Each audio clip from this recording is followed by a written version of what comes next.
So Samsung has officially whipped open its launch Mac and wiggled this here flexible wonder for the whole world to see. The new Galaxy Z Flip 7 offers quite a few upgrades over the previous generation, but how does it compare to my favourite flip phone of 2025 thus far? The Motorola RAZR 60 Ultra, aka the RAZR Ultra 2025 if you live over in Trumpland.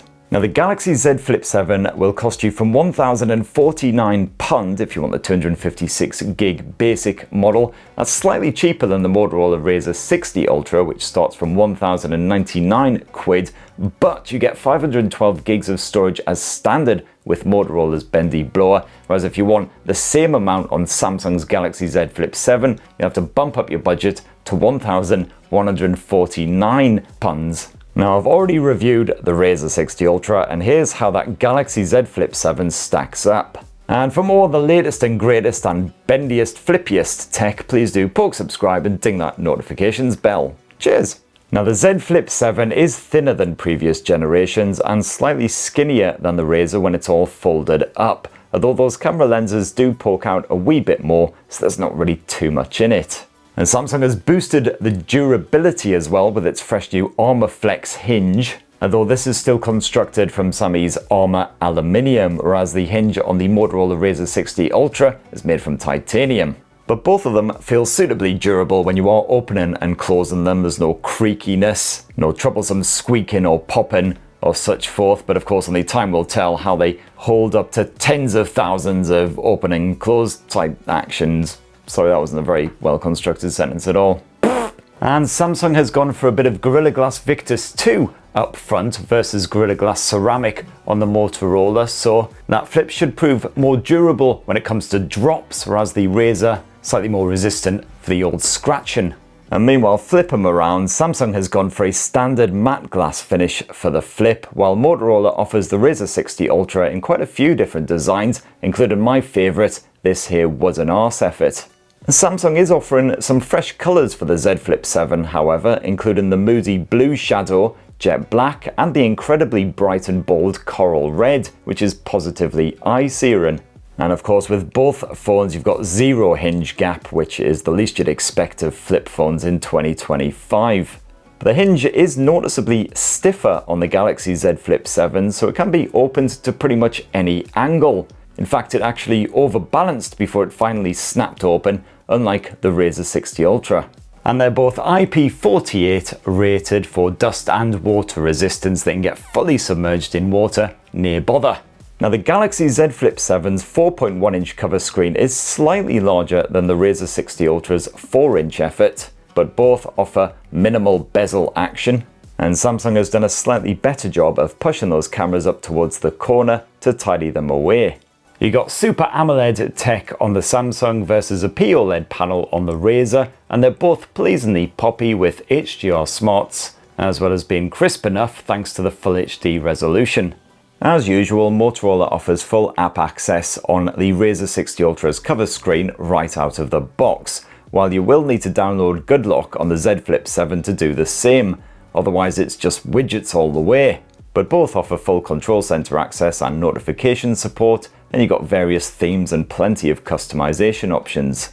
Now the Z Flip 7's cover screen peaks at 2600 nits of brightness. You've also got that vision booster feature which can optimize the output based on the ambience of your environment. And that's versus 3000 nits on the RAZR 60 Ultra, but both are certainly bright enough to use even with plenty of glare reflecting right off that surface, no worries. And they're both Full HD panels with HDR10 support. And sure, the RAZR 60 Ultra's 165Hz refresh is ludicrously smooth, but the Z Flip 7 is slick enough with its 120Hz finish. Now the Z Flip 7 may have a slightly larger cover screen than the RAZR 60 Ultra, but conversely it's also got a slightly smaller internal screen at 6.9 inches versus 7 inches.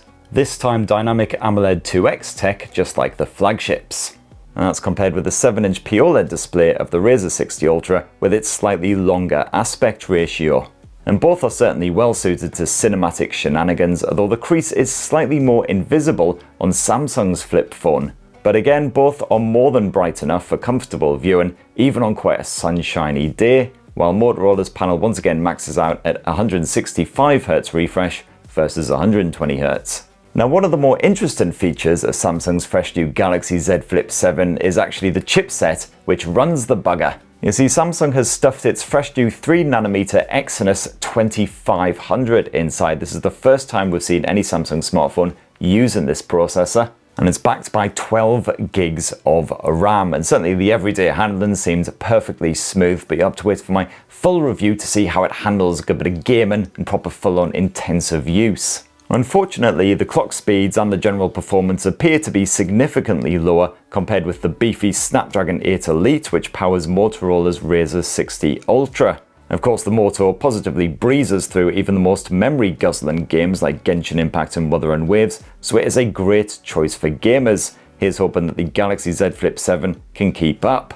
And Motorola's bendy blower also impresses more when it comes to the battery life. You've got a 4,700 mAh capacity cell in the RAZR 60 Ultra versus the 4,300 mAh cell stuffed inside of the Z Flip 7. And certainly the RAZR 60 Ultra can make it through a pretty intensive day on a full charge, no worries. So here's hoping Sammy's blower can do the same. It should certainly be alright if the Exynos is as energy efficient as we're led to believe.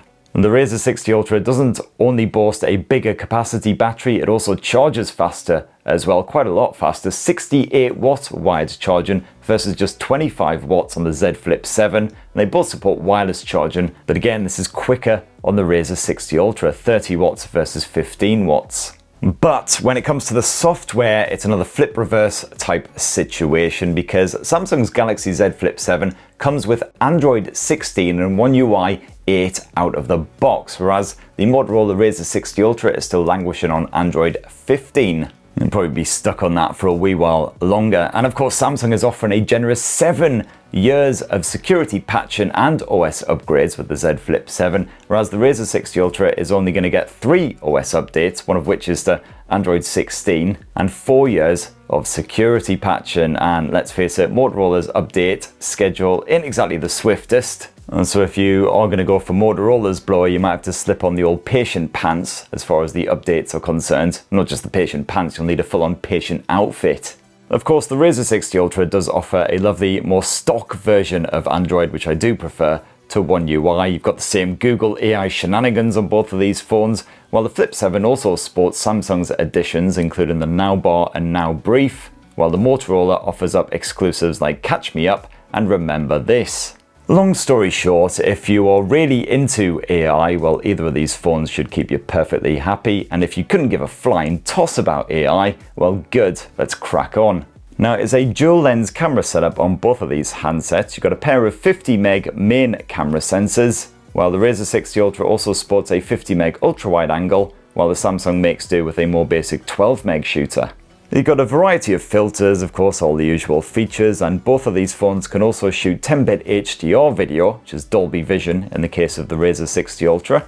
And both of them certainly seem to do the job nicely for portrait shots, but of course stay tuned for my in-depth Z Flip 7 review for more on the camera shenanigans there. You can zoom in up to 30 times on the RAZR 60 Ultra versus 10 times on the Z Flip 7, but this is just digital cropping, of course. And it certainly looks pretty balls on the RAZR once you do hit sort of 20-30 times. And then the internal camera is a basic 10 meg shooter on the Galaxy Z Flip 7 versus another 50 meg shooter on the RAZR 60 Ultra.